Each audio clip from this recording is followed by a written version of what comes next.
അസ്സലാമു അലൈക്കും വറഹ്മത്തുള്ളാഹി തആല വബറകാതുഹു. ബിസ്മില്ലാഹിർ റഹ്മാനിർ റഹീം. അൽഹംദുലില്ലാഹ്. പ്രിയമുള്ളവരെ, the internet is a wonderful servant but a dangerous master.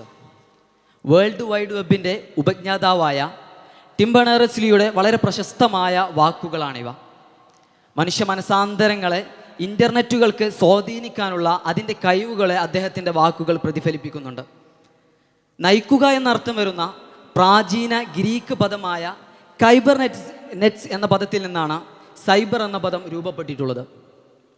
ഇന്ന് നവലോകത്ത് ഒരിക്കലും സൈബർ എന്ന പദം ഒരു സാങ്കേതിക പദം മാത്രമായി നിലനിൽക്കുന്നില്ല, മറിച്ച് ഒരു ആധുനികതയുടെ അടിസ്ഥാന പദമായിട്ട് ഇന്ന് നിലനിൽക്കുന്ന ഈ പദം ഒരു കാലത്ത് നയിക്കുക, നിയന്ത്രിക്കുക തുടങ്ങിയ അർത്ഥതലങ്ങളിൽ നിന്ന് ഇന്ന് സുരക്ഷാ ഭീഷണി തുടങ്ങിയ പരമമായ അർത്ഥങ്ങളെ അല്ലെങ്കിൽ മാനങ്ങളെ ഉൾക്കൊള്ളുന്ന ഒരു പദമായിട്ട് മാറിയിട്ടുണ്ട് എന്നുള്ളത് യാഥാർത്ഥ്യമാണ്. ഇന്ന് ലോകത്തിൻ്റെ ജനസംഖ്യയുടെ ഏകദേശം 69% ജനങ്ങളും ഇൻ്റർനെറ്റിൻ്റെ ഉപഭോക്താക്കളാകുമ്പോൾ തന്നെ പഠനം, വാണിജ്യം, സർക്കാർ ആനുകൂല്യങ്ങൾ തുടങ്ങിയവെല്ലാം ഇൻ്റർനെറ്റിലൂടെ വ്യാപകമാകുന്ന സമയത്ത് അതിലൊളിഞ്ഞിരിക്കുന്ന അപകട സാധ്യതകളിൽ നിന്ന് നാം പൂർണ്ണമായും മുക്തരാകേണ്ടതുണ്ട്.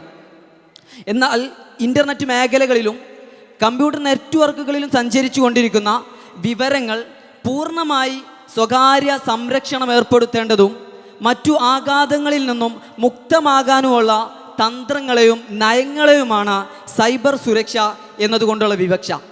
ഇന്ന് നാം കണക്കുകൾ പരിശോധിച്ച് നോക്കുമ്പോൾ ആഗോള തലത്തിൽ 1/3 ഇൻ്റർനെറ്റ് ഉപഭോക്താക്കളും വിദ്യാർത്ഥികളാണ്. ഈ കണക്കുകൾ തെളിയിക്കുന്നത് വിദ്യാർത്ഥികളുടെ അനിയന്ത്രിതമായ ഇടപെടലുകളും നിരന്തരമായിട്ടുള്ള സഹവാസങ്ങളുമാണ്. അതുകൊണ്ട് തന്നെ വിദ്യാർത്ഥികളെ ഇൻ്റർനെറ്റ് മേഖലയിലൂടെ സ്വാധീനിക്കാൻ വളരെയധികം സാധ്യതകളെ നമുക്ക് ഈ ലോകത്ത് കാണാൻ സാധിക്കും. ഇന്ന് നമുക്ക് വളരെയധികം അവസരങ്ങൾ ഇൻ്റർനെറ്റ് മേഖലകൾ പകർന്നു നൽകുമ്പോൾ തന്നെ ഒളിഞ്ഞിരിക്കുന്ന അനേകം അപകടങ്ങളെയും ഭീഷണികളെയും നാം പരിഗണിക്കേണ്ടതുണ്ട്. സമകാലിക ലോകത്ത് വിദ്യാർത്ഥികളെ സ്വാധീനിക്കാൻ അല്ലെങ്കിൽ ആഘാതം ഏൽപ്പിക്കാൻ ഏറ്റവും പ്രമുഖമായി നിൽക്കുന്നത് സൈബർ ബുള്ളിങ് എന്നുള്ളതാണ്. ഇന്ത്യയിൽ 13 മുതൽ 17 വയസ്സ് വരെ പ്രായമുള്ള ഏകദേശം 36% വിദ്യാർത്ഥികൾ ഇതിൻ്റെ ഇരയാക്കപ്പെട്ടിട്ടുണ്ട്. അതിൽ പകുതി പേരും പെൺകുട്ടികളാണെന്നുള്ളതാണ് യാഥാർത്ഥ്യം. മറ്റൊരു കണക്ക് പ്രകാരം ഇന്ത്യയിലുള്ള 2024 മെഡിക്കൽ വിദ്യാർത്ഥികളിൽ 61.9% മെഡിക്കൽ വിദ്യാർത്ഥികളും സൈബർ ബുള്ളിങ്ങിന് ഇരയായിട്ടുണ്ട്.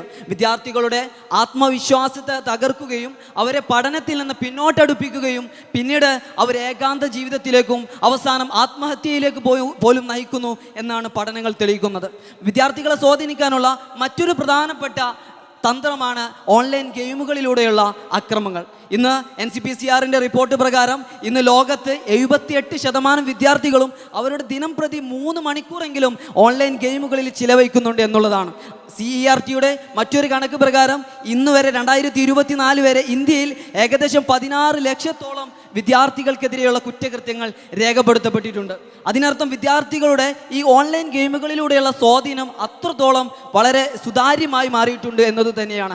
ഇന്ത്യയിൽ നടക്കുന്ന ഏകദേശം 38% ഫിഷിംഗ് ആക്രമണങ്ങൾ നടക്കുന്നത് ഓൺലൈൻ ഗെയിമുകളിലൂടെയാണത് എന്നത് ഞെട്ടിക്കുന്ന കണക്കാണ്. ലോകം എത്ര പുരോഗമിച്ചാലും നാം ശ്രദ്ധിക്കേണ്ട ഒരുപാട് ഘടകങ്ങളുണ്ട്.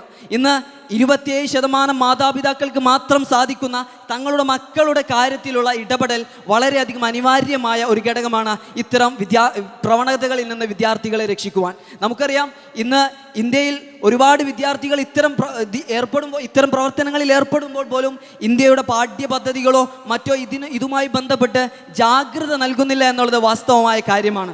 മാത്രമല്ല, ഇന്ത്യയിലെ വിദ്യാർത്ഥികളെ ഇതുമായിട്ട് സ്വകാര്യ വിവരങ്ങൾ കൈമാറ്റം ചെയ്യുന്നതുമായി ബന്ധപ്പെട്ടിട്ടുള്ള ജാഗ്രത വിദ്യാർത്ഥികളിൽ പടർത്തേണ്ടത് വളരെ അനിവാര്യമായ ഘടകം കൂടിയാണ്. നാം മനസ്സിലാക്കേണ്ടത് നമ്മുടെ പാഠ്യപദ്ധതികൾ കൊണ്ട് മാത്രമല്ല, മാതാപിതാക്കളുടെ ഇടപെടൽ കൂടി വിദ്യാർത്ഥികളുടെ കാര്യങ്ങളിൽ ഉണ്ടാവേണ്ടത് അനിവാര്യമാണ്.